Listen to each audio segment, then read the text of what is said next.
നമസ്കാരം, ഫോർട്ട് കേരള ന്യൂസിലേക്ക് സ്വാഗതം.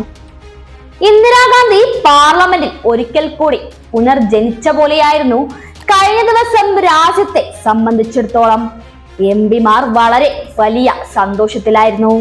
അതായത് വയനാടിനായി തിരഞ്ഞെടുക്കപ്പെട്ട് എങ്കിലും കഴിഞ്ഞ ദിവസമായിരുന്നു പ്രിയങ്ക ഗാന്ധിയുടെ പാർലമെന്റിലെ കന്നി പ്രസംഗം. പാർലമെന്റിൽ ആക്രമണത്തിൽ കൊല്ലപ്പെട്ടവർക്ക് ആദരാഞ്ജലി അർപ്പിച്ചുകൊണ്ട് തുടങ്ങിയ പ്രിയങ്ക പാർലമെന്റിലെ കന്നി പ്രസംഗങ്ങളിൽ കേന്ദ്ര സർക്കാരിനെ പ്രതിരോധത്തിൽ ആക്കുന്ന എല്ലാ വിഭാഗങ്ങളും പരാമർശിച്ചുകൊണ്ട് ഭരണഘടനയിൽ തുടങ്ങി കർഷക പ്രക്ഷോഭം, അദാനിയും സംഭലും മണിപ്പൂരും എല്ലാം പരാമർശിച്ചുകൊണ്ട് ഏറ്റവും മികച്ച പാർലമെന്റ് എന്ന നിലയിലെ തന്റെ ആദ്യ പ്രസംഗത്തിൽ തന്നെ കത്തി കയറി. രാജ്യത്തിന്റെ എല്ലാ വിഷയങ്ങളും ഉയർത്തി കേന്ദ്രത്തിനെതിരെ ആഞ്ഞടിച്ചു പ്രിയങ്ക. ഒരു വേളയിൽ പ്രസംഗത്തിൽ ഇടപെട്ട് ചർച്ച ഭരണഘടനയിൽ ആണെന്നടക്കം സ്പീക്കർ ഓർമ്മിപ്പിച്ചുവെങ്കിലും തിരഞ്ഞെടുപ്പ് അട്ടിമറി നീക്കങ്ങളടക്കം സഭയിൽ ബിജെപിയുടെ മുഖത്തു നോക്കി ആഞ്ഞടിക്കുകയായിരുന്നു പ്രിയങ്ക ഗാന്ധി. ഈ പ്രസംഗത്തിൽ അവർക്ക് എല്ലാം ഉന്നയിക്കാൻ വേണ്ടി കഴിഞ്ഞു. ഭാരതത്തിൻ്റെത് പുരാതന സംസ്കാരമാണ്. വേദങ്ങളിലും പുരാണങ്ങളിലും സൂഫി ഗ്രന്ഥങ്ങളിലും എല്ലാം നമ്മുടെ പാരമ്പര്യം പരാമർശപ്പെട്ടിരിക്കുന്നുവെന്ന് പറയാൻ പ്രിയങ്ക പ്രത്യേകം താല്പര്യം കാണിച്ചു. രാജ്യത്തിന്റെ ശബ്ദമാണ് ഭരണഘടന. നമ്മുടെ ജനതയ്ക്ക് തുല്യതയും ശബ്ദമുയർത്താനുള്ള അവകാശവും ഈ ഭരണഘടന നൽകുന്നുണ്ട്. എന്നാൽ പലയിടങ്ങളിലും ദുർബല ശബ്ദങ്ങളെ അടിച്ചമർത്തുകയാണെന്നും പ്രിയങ്ക ഗാന്ധി ഓർമ്മപ്പെടുത്തി. സംഘൽ വിഷയം പാർലമെന്റിൽ ഉന്നയിച്ച പ്രിയങ്ക ഗാന്ധി കൊല്ലപ്പെട്ടവരുടെ കുടുംബത്തെ കണ്ടത് സഭയിൽ പരാമർശിക്കുകയും ചെയ്തു. കൊല്ലപ്പെട്ടത് വലിയ സ്വപ്നങ്ങളായിരുന്നുവെന്നാണ് അവർ പറഞ്ഞത്. 17 വയസ്സുള്ള അന്താൻ എന്ന കുട്ടി ഡോക്ടറാകണമെന്ന് ആഗ്രഹം പങ്കുവച്ചു. അവനെ അത് പറയാൻ പ്രേരിപ്പിക്കുന്നത് ഈ രാജ്യത്തിന്റെ ഭരണഘടന നൽകുന്ന ധൈര്യമാണ്, അല്ലെങ്കിൽ ശക്തിയാണെന്ന് പ്രിയങ്ക ഓർമ്മിപ്പിച്ചു. ഈ സർക്കാർ ഭരണഘടനയെ അട്ടിമറിക്കാൻ ശ്രമിക്കുന്നു. ഭരണഘടനയുടെ ശക്തി കഴിഞ്ഞ തിരഞ്ഞെടുപ്പിൽ ഈ സർക്കാർ തിരിച്ചറിഞ്ഞു. ജനങ്ങളെ ഭിന്നിപ്പിക്കാൻ എന്തൊക്കെ തന്ത്രങ്ങൾ ബിജെപി പ്രയോഗിച്ചു. ഈ സർക്കാർ എന്തുകൊണ്ട് ജാതി സെൻസസിനെ ഭയക്കുന്നുവെന്ന ചോദ്യവും ആദ്യം തന്നെ പ്രിയങ്ക ഗാന്ധി ഉയർത്തി. ഭരണഘടനയെ ദുർബലപ്പെടുത്താൻ എല്ലാ വഴികളും ഈ സർക്കാർ തേടുകയാണെന്നും പ്രിയങ്ക ഗാന്ധി കുറ്റപ്പെടുത്തി. ഭരണഘടന അട്ടിമറിക്കാനുള്ള ശ്രമത്തെ എല്ലാ ശക്തിയും ഉപയോഗിച്ച് ചെറുക്കുമെന്നും പ്രിയങ്ക ഗാന്ധി ആവർത്തിച്ചു പറയുകയുണ്ടായി. ഈ വിഷയം സഭയിൽ ഉയർത്തിയ പ്രിയങ്ക ഒരു വ്യക്തിക്ക് വേണ്ടി കേന്ദ്രം എല്ലാം അട്ടിമറിക്കുകയാണെന്നും പറഞ്ഞുകൊണ്ടേ ഇരുന്നു. വിലക്കയറ്റം, തൊഴിലില്ലായ്മയും ജനത്തെ വിരിഞ്ഞു മുറുക്കുന്ന വേളയിലും സർക്കാർ പിന്തുണയ്ക്കുന്നത് അദാനിയെയാണെന്നും കർഷകരെ അവർ മറന്നിരിക്കുകയാണ് എന്നും ഓർമ്മപ്പെടുത്തുകയും ചെയ്തിരുന്നു. എല്ലാ കുറ്റവാളികളെയും പരിശുദ്ധരാക്കുന്ന ഒരു വാഷിംഗ് മെഷീൻ സർക്കാരായി നരേന്ദ്രമോദി സർക്കാർ മാറിയെന്നും പ്രിയങ്ക പരിഹസിച്ചു. ഇതോടെ സ്പീക്കർ ഇടപെട്ട് ഭരണഘടനയെ കുറിച്ചാണ് ചർച്ച ചെയ്യുന്നതെന്ന് പ്രിയങ്ക ഗാന്ധിയെ സ്പീക്കർ ഓർമ്മിപ്പിക്കുകയും ചെയ്തു. എന്നാൽ ഭരണഘടനയെ വഞ്ചിക്കുന്നതിനെതിരെ രൂക്ഷമായ പ്രതിഷേധം ഉയർത്തുന്നുവെന്ന് പ്രിയങ്ക ഗാന്ധി അതിനു മറുപടിയും നൽകി. ബാലറ്റ് പേപ്പറിലൂടെ തിരഞ്ഞെടുപ്പ് നടത്താൻ ധൈര്യമുണ്ടോ എന്നാണ് പ്രിയങ്ക ഗാന്ധി ഭരണപക്ഷത്തോട് ചോദിച്ചത്. സത്യം പറയുന്നവരെ ജയിലിൽ ഇടുന്നു. പ്രതിപക്ഷ നേതാക്കൾ, മാധ്യമ പ്രവർത്തകർ, ആക്ടിവിസ്റ്റുകൾ എല്ലാവരെയും ജയിലിൽ അടയ്ക്കുകയാണ് മോദി. രാജ്യദ്രോഹികളായി മുദ്ര കുത്തുന്നു. അന്വേഷണ ഏജൻസികളെ പ്രതിപക്ഷത്തെ നിശബ്ദരാക്കാൻ ഉപയോഗിക്കുന്നു. ഭയത്തിന്റെ അന്തരീക്ഷം ഉണ്ടാക്കാൻ ശ്രമിക്കുന്നു. അദാനി വിഷയത്തിൽ ചർച്ച നടത്താൻ സർക്കാരിന് ഭയമാണെന്നും അതിന് തയ്യാറാണെന്നും പ്രിയങ്ക വെല്ലുവിളിക്കുകയായിരുന്നു. നമുക്ക് പ്രിയങ്ക ഗാന്ധി ആദ്യം തന്നെ നടത്തിയ ആ കന്നി പ്രസംഗം ഒന്ന് കണ്ടു നോക്കാം.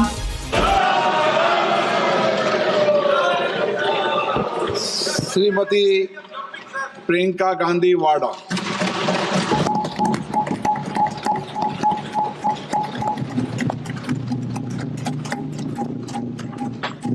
नमस्कार माननीय अध्यक्ष महोदय जी, आज आपने मुझे इस सभा में बोलने का मौका दिया, इसके लिए मैं आपकी बहुत बहुत आभारी हूँ। सबसे पहले जो सुरक्षाकर्मी, जो जवान अफसर 13 दिसंबर को संसद की सुरक्षा के लिए शहीद हुए, उनके प्रति मैं श्रद्धांजलि व्यक्त करना चाहती हूँ। महोदय, हजारों साल पुरानी हमारी देश की, धर्म की एक पुरानी परंपरा रही है। ये परंपरा संवाद, चर्चा की रही है। एक गौरवशाली परंपरा है जो दर्शन ग्रंथों में, वेदों में, उपनिषदों में दिखती है। वाद विवाद और संवाद की हमारी पुरानी संस्कृति है।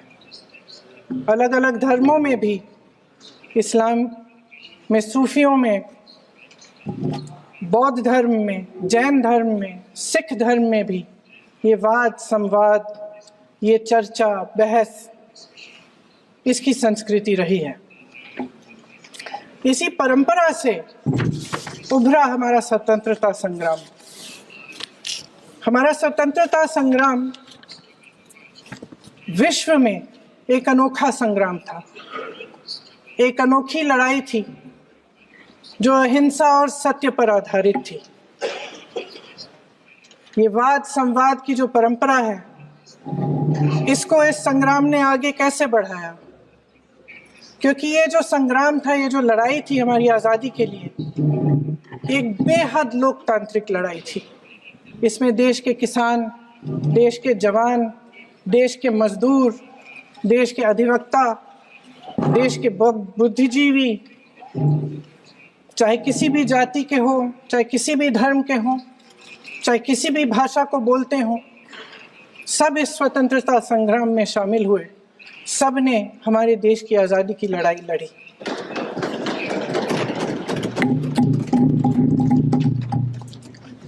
और उसी आज़ादी की लड़ाई से एक आवाज़ उभरी जो हमारी देश की आवाज़ थी। वो आवाज़ ही आज हमारा संविधान है। साहस की आवाज़ थी, हमारी आज़ादी की आवाज़ थी, और उसी की गूंज ने हमारे संविधान को लिखा और बनाया। ये सिर्फ एक दस्तावेज नहीं है। बाबा साहेब अम्बेडकर, मौलाना आज़ाद जी, राजगोपालाचारी जी और जवाहरलाल नेहरू जी और उस समय के तमाम नेता, जैसे आपने कहा, इस संविधान को बनाने की जो कार्य में सालों के लिए जुटे रहे। हमारा संविधान इंसाफ, उम्मीद, अभिव्यक्ति और आकांक्षा की वो ज्योत है जो हर हिंदुस्तानी के दिल में जलती है।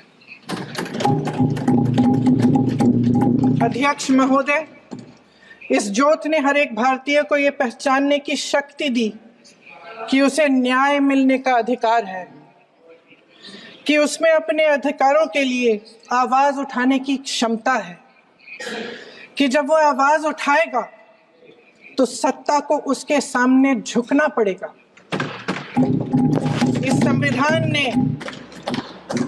हर एक देशवासी को ये अधिकार दिया कि वो सरकार बना भी सकता है और सरकार बदल भी सकता है। ये ज्योत जो हर हिंदुस्तानी के दिल में जलती है, उसने हर हिंदुस्तानी को ये विश्वास दिया कि देश की संपत्ति में, देश की दौलत में, संसाधनों में उसका भी हिस्सा है, कि उसे एक सुरक्षित भविष्य की उम्मीद का अधिकार है, कि देश बनाने में भी उसकी भागीदारी है। उम्मीद और आशा की ये ज्योत मैंने देश के कोने कोने में खुद देखी है। उन्नाव में मैं एक रेप पीड़िता के घर गई, उसे जलाकर मार डाला था। वो शायद 20-21 साल की होगी। हम सबके बच्चे हैं। हम सोच सकते हैं कि अगर हमारी बेटी के साथ बार बार बलात्कार हुआ और फिर जब वो अपनी लड़ाई लड़ने के लिए गई तो उसको जलाकर मार डाला गया होता तो हम पर क्या बीतती। मैं उस बच्ची के पिता से मिली। उसके खेत जलाए गए थे, उसके भाइयों को पीटा गया था, उसके पिता को बाहर से, घर के बाहर घसीट कर मारा गया था। उस पिता ने मुझे बताया कि बेटी, मुझे न्याय चाहिए। मेरी बेटी अपने एफआईआर को दर्ज करने के लिए जब जिले में गई तो उसको मना किया गया, अगले जिले में जाना पड़ा उसे। वो रोज सुबह 6 बजे उठकर तैयार होकर अकेली अपने मुकदमे को लड़ने के लिए अगले जिले में ट्रेन से जाती थी। उसके पिता ने मुझे कहा कि मैंने उससे कहा, बेटी अकेले मत जाओ, छोड़ दो ये लड़ाई। लेकिन उसकी बेटी ने उसको जवाब दिया कि नहीं पिताजी, मैं अकेली जाऊंगी, मैं लड़ूंगी, ये मेरी लड़ाई है, मैं इसको लड़ूंगी। ये लड़ने की क्षमता, ये हिम्मत उस लड़की को और करोड़ों भारत की नारियों को हमारे संविधान ने दी। आगरा में मैं अरुण वाल्मीकि के घर गई। अरुण वाल्मीकि पुलिस स्टेशन में काम करता था, सफाई का काम करता था। आप सोच सकते हैं हमारी तरह उसका भी परिवार था। नई नई शादी हुई थी, 2-3 महीनों का बच्चा था। पुलिस स्टेशन में चोरी हो गई। चोरी का इल्जाम उस पर लगाया गया। उसके पूरे परिवार को उठाकर पुलिस स्टेशन में ले गए। आप हंस रहे हैं, लेकिन ये गंभीर बात है। और क्या गंभीर बात। शर्म करो, शर्म। अरुण वाल्मीकि को पीट पीट के मार डाला, उसकी बीवी को पीटा, उसके पिता के नाखून निकाले, उसके पूरे परिवार को पीटा गया। जब मैं उस जवान महिला से मिलने गई जो अभी अभी विधवा हुई थी, तो उसने मुझे कहा कि दीदी, हमें सिर्फ एक चीज चाहिए, हमें न्याय चाहिए, और हम इस न्याय के लिए लड़ते रहेंगे, चाहे कुछ भी हो जाए। ये हिम्मत उस महिला को हमारे संविधान ने दी।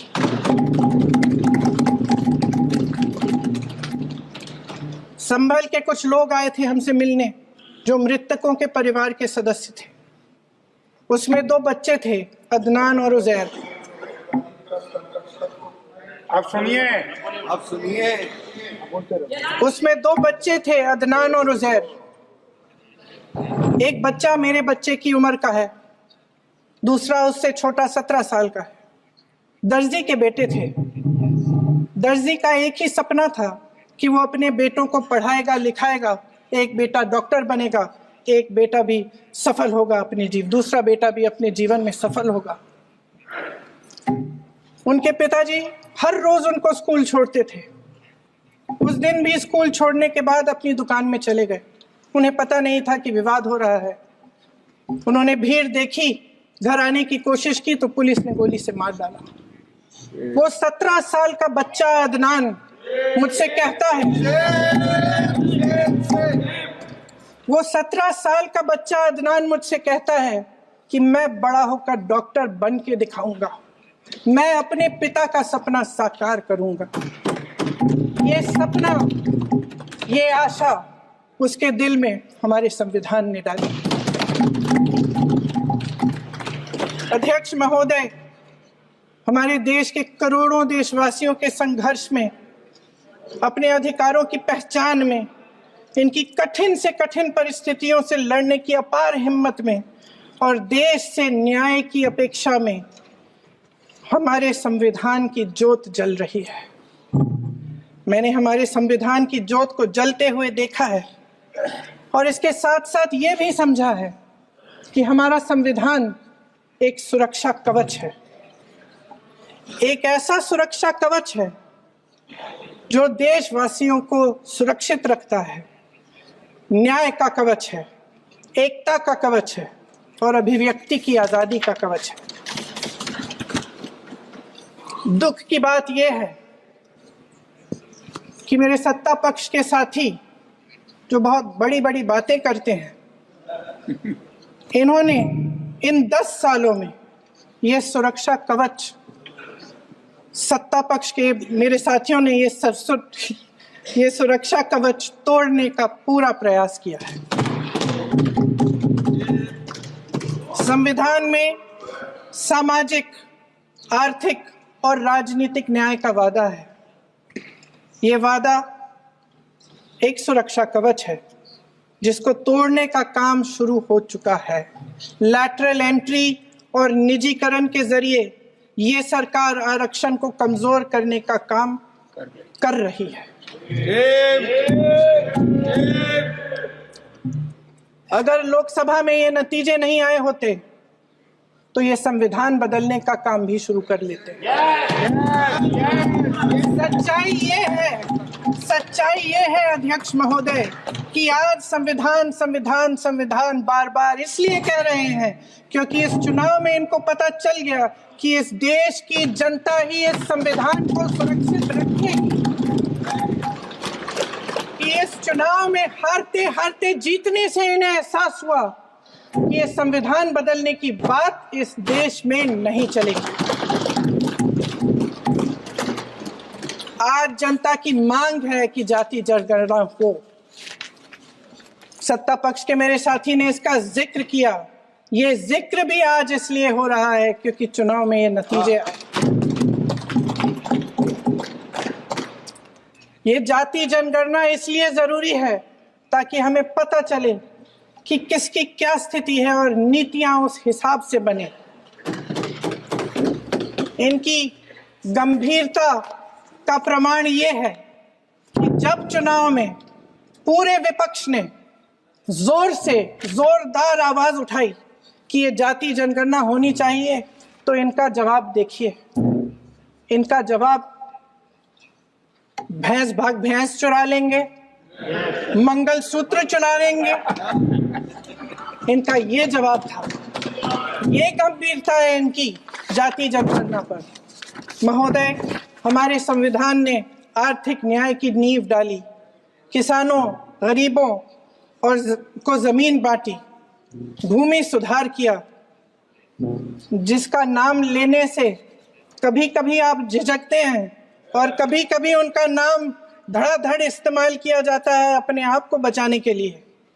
उन्होंने HAL, BHEL, SAL, GAIL, ONGC, NTPC, railways, IIT, IIM, oil refineries, तमाम PSU बनाए।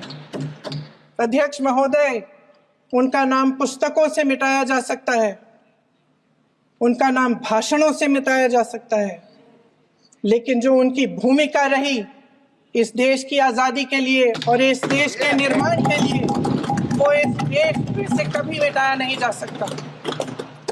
75 सालों में जनता का भरोसा रहा कि नीतियां बनेंगी तो जनता की भलाई के लिए बनेंगी। जल जंगल जमीन का अधिकार मिला आदिवासी भाई बहनों को। इंदिरा जी ने बैंकों का राष्ट्रीयकरण करवाया, खदानों का राष्ट्रीयकरण कराया। कांग्रेस और यूपीए की सरकारों में शिक्षा का, भोजन का अधिकार मिला। 75 सालों में जनता का भरोसा मिला। पहले संसद चलती थी तो जनता की उम्मीद होती थी कि सरकार महंगाई और बेरोजगारी पर चर्चा करेगी, कोई उपाय निकालेगी, कोई रास्ता निकालेगी। लोग मानते थे कि अगर कोई नई आर्थिक नीति बनेगी तो देश की अर्थव्यवस्था को मजबूत बनाने के लिए बनेगी, तो भारतीय बाजार को मजबूत बनाने के लिए बनेगी, उनके भविष्य को मजबूत बनाने के लिए बनेगी। किसान और आदिवासी भाई बहन भरोसा करते थे कि यदि जमीन के कानून में संशोधन होगा तो उन्हीं की भलाई के लिए होगा। आप नारी शक्ति की बात करते हैं। आज चुनाव की वजह से शायद इतनी बातचीत हो रही है नारी शक्ति के बारे में, क्योंकि हमारे संविधान ने महिलाओं को यह अधिकार दिया, उनकी शक्ति को परिवर्तित किया वोट में। और आज आपको पहचानना पड़ रहा है कि महिलाओं के बिना, कि नारी शक्ति के बिना ये सरकारें नहीं बन सकती हैं। इसीलिए आज आप नारी शक्ति की बातें दोहरा रहे हैं। जो आप नारी शक्ति का अधिनियम लाए हैं उसको लागू क्यों नहीं करते? वो 10 साल बाद लागू क्यों होगा? क्या आज की नारी 10 साल इंतजार करेगी उसके लागू करने के लिए? क्या बात है, क्या बात है।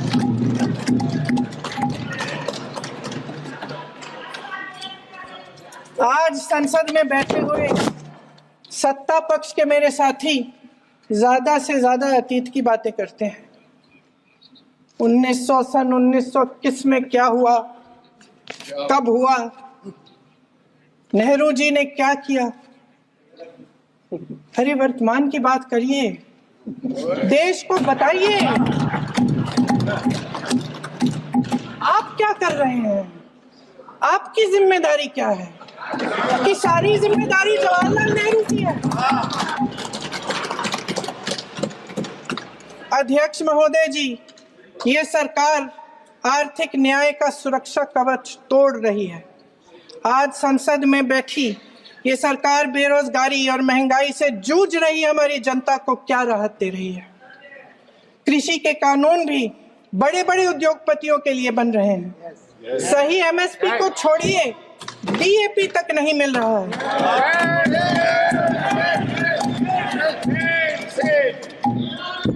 वायनाड से लेकर ललितपुर तक इस देश का किसान रो रहा है। आपदा आती है तो उसको कोई राहत नहीं मिलती। भगवान भरोसे है आज इस देश का किसान, उसको छोड़ दिया गया है। आज हिमाचल में देखिए, जितने भी कानून बने हैं वो सब बड़े बड़े उद्योगपतियों के लिए बन रहे हैं। हिमाचल में जो सेब उगता था, उसके जो छोटे छोटे किसान हैं वह रो रहे हैं, क्योंकि एक व्यक्ति के लिए सब कुछ बदला जा रहा है। सुनने की हिम्मत रखो। मैं अध्यक्ष महोदय जी, अध्यक्ष महोदय जी,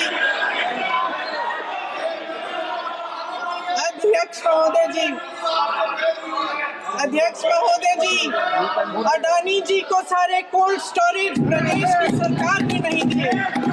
अडानी जी को सारे कोल्ड स्टोरेज आपकी सरकार ने दिए। देश देख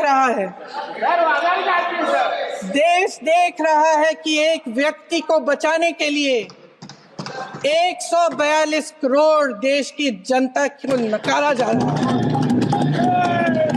सारे बिजनेस, सारे संसाधन, सारी दौलत, सारे मौके एक ही व्यक्ति को सौंपे जा रहे हैं। सारे बंदरगाह, एयरपोर्ट्स, सड़कें, रेलवे का काम, कारखाने, खदाने, सरकारी कंपनियां सिर्फ एक व्यक्ति को दी जा रही है। जनता के मन में हमेशा ये विश्वास होता था कि अगर कुछ नहीं है तो संविधान हमारी सुरक्षा करेगा, मगर आज आम लोगों के बीच ये धारणा बनती चली जा रही है कि सरकार सिर्फ अडानी जी के मुनाफे के लिए चल रही है। देश में बहुत तेजी से गैर बराबरी बढ़ रही है। जो गरीब है वो और गरीब हो रहा है, जो अमीर है वो और अमीर हो रहा है। इस सरकार ने आर्थिक न्याय की भी सुरक्षा कवच तोड़ दिया है। राजनीतिक न्याय की जब बात होती है, मेरे सत्ता पक्ष के साथी आज खड़े हुए और तमाम गिनती करने लग गए कि ऐसा हुआ वैसा हुआ 1975 में जो हुआ। तो सीख लीजिए ना, आप भी सीख लीजिए। आप भी अपनी गलतियों के लिए माफी मांग लीजिए। आप भी बैलेट पे चुनाव कर लीजिए। दूध का दूध, पानी का पानी हो जाएगा। आप राजनीतिक न्याय की बात करते हैं, सरकारों को पैसों के बल पर गिरा देते हैं।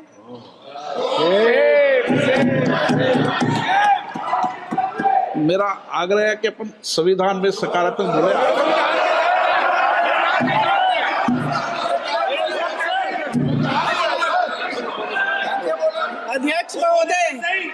अध्यक्ष महोदय, सत्ता पक्ष के हमारे साथी ने एक उदाहरण दिया उत्तर प्रदेश की सरकार का, तो मैं भी एक उदाहरण दे देती हूँ महाराष्ट्र की सरकार का। मैं भी एक उदाहरण दे देती हूँ। हिमाचल की सरकार को तोड़ने की कोशिश किसने की? पैसों के बल पे की गोवा की सरकार। तमाम उदाहरण है। राजस्थान की, क्या ये सरकारें जनता ने नहीं चुनी थी? मध्य प्रदेश, क्या संविधान इन पर लागू नहीं था?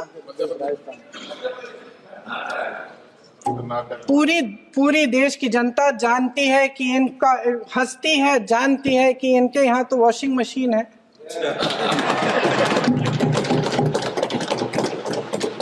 तो यहाँ से वहां जाता है, वो धुल जाता है। इस तरफ दाग, उस तरफ स्वच्छता। और मेरे कई ऐसे साथी हैं जो इस तरफ होते थे उस तरफ चले गए, मुझे दिख भी रहे हैं, वॉशिंग मशीन में शायद धुल गए हैं। अध्यक्ष महोदय, जहां भाईचारा और अपनापन होता था, जहां हमारे संविधान ने एकता का सुरक्षा कवच दिया था, वहां शक और घृणा के बीज बोए जा रहे हैं। एकता का सुरक्षा कवच तोड़ा जा रहा है। प्रधानमंत्री जी यहाँ सदन में संविधान की किताब को यूं माथे से लगाते हैं, लेकिन संभल में, हाथरस में, मणिपुर में जब न्याय की गुहार आती है, उठती है, तो उनके माथे पे शिकन तक नहीं आता।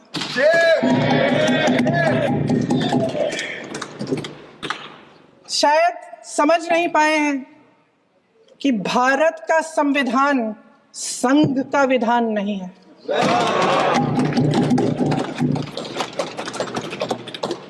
भारत के संविधान ने हमें एकता दी, हमें आपसी प्रेम दिया। उस मोहब्बत की दुकान जिस पर आपको हंसी आती है, उसके साथ करोड़ों देशवासी चले। करोड़ों देशवासियों के दिल में एक दूसरे के लिए प्रेम है, घृणा नहीं है।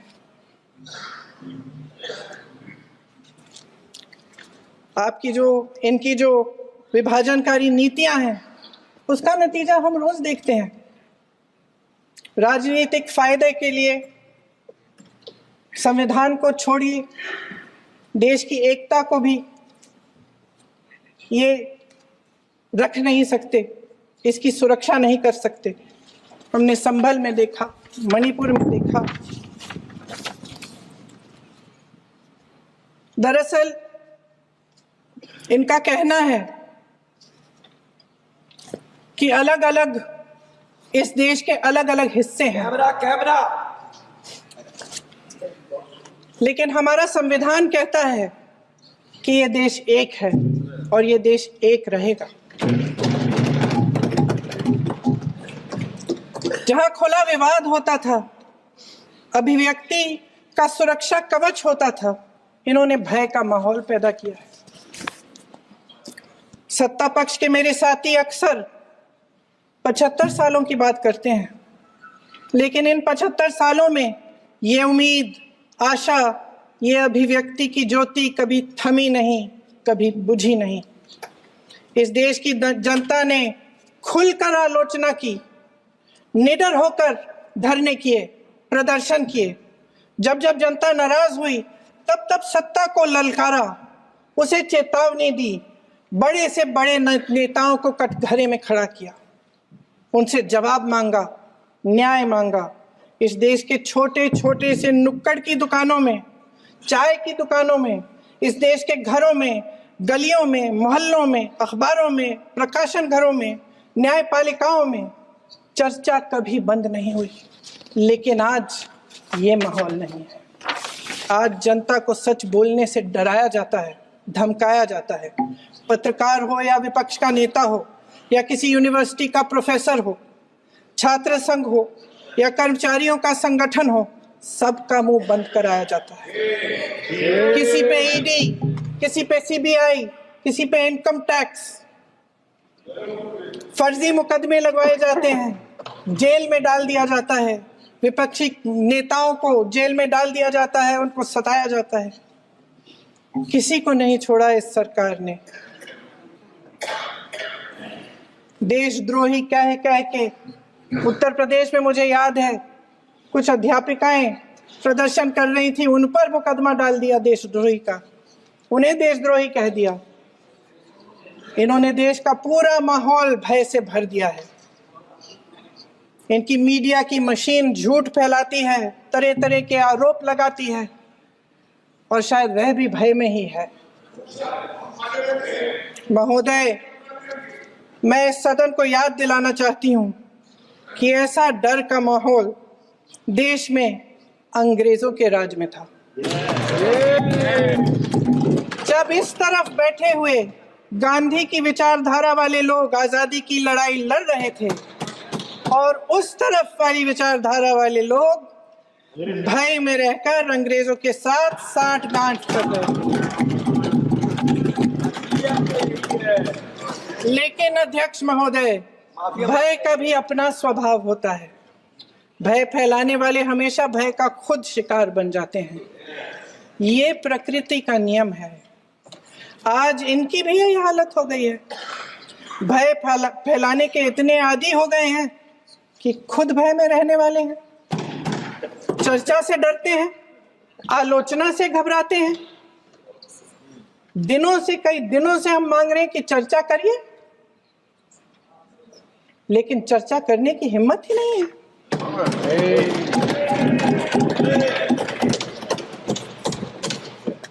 एक कहानी होती थी अध्यक्ष महोदय, शायद बचपन में आपने भी सुनी होगी। राजा भेष बदलकर बाजार में आलोचना सुनने जाता था। ये सुनने जाता था कि प्रजा मेरे बारे में क्या कह रही है, मैं सही रास्ते पे चल रहा हूं कि नहीं। लेकिन आज का राजा, भेष तो बदलते हैं आज के राजा, शौक तो है उनको भेष बदलने का, लेकिन ना जनता के बीच जाने की हिम्मत है और ना आलोचना सुनने की। महोदय, मैं तो सदन में नहीं हूं।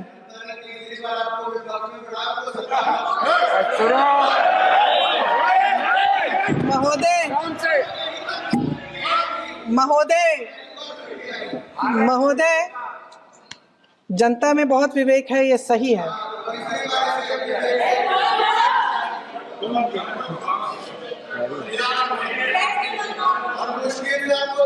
अच्छा महोदय, मैं सदन में नहीं हूँ। कुछ हाँ ठीक है, मैं सदन में नहीं हूँ, मात्र 15 दिनों से आ रही हूँ। लेकिन मुझे ताज्जुब होता है कि इन 15 दिनों में इतनी बड़े इश्यूज हैं, इतनी बड़ी बातें हैं, प्रधानमंत्री जी मात्र एक दिन के लिए शायद 10 मिनट के लिए दिखे हैं।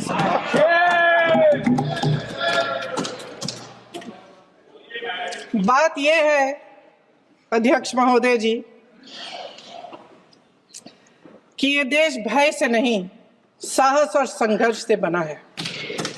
इसको बनाने वाले देश के किसान, जवान, देश के करोड़ों मजदूर और गरीब जनता है। संविधान इनको साहस देता है। मेहनती मिडिल क्लास है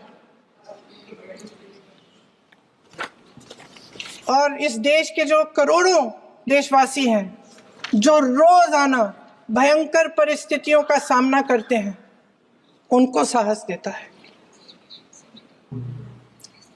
वायनाड में जो आपदा आई, उसमें एक छोटा लड़का था 17 साल का। 6 घंटों के लिए उसने अपनी माँ को बचाने की कोशिश की। 6 घंटों के लिए आप सोच सकते हैं कि अगर नदी की धारा बह रही है, नाराज है, आप अपनी माँ को पकड़े हो, 6 घंटों के लिए पकड़े रखते हो कि मेरी माँ बच जाएगी, और अंत में वो माँ भी बह जाती है। उस लड़के का साहस, उन महिलाओं का साहस जो पीड़ित हैं लेकिन फिर भी अपनी लड़ाई लड़ रहे हैं, उन संभल के बच्चों का साहस जिनके पिताजी अभी अभी गुजर गए लेकिन फिर भी उनके सपनों को साकार करने की हिम्मत है, उनका साहस है। वो साहस इस संविधान ने दिया है।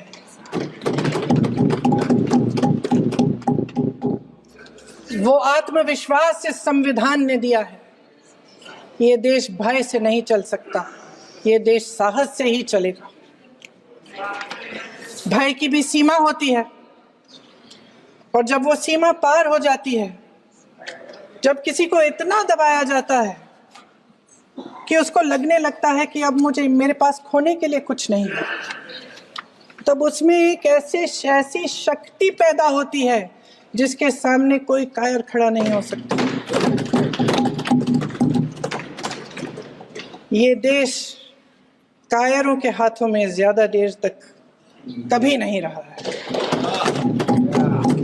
ये देश उठेगा, ये देश लड़ेगा, सत्य मांगेगा, सत्यमेव जयते।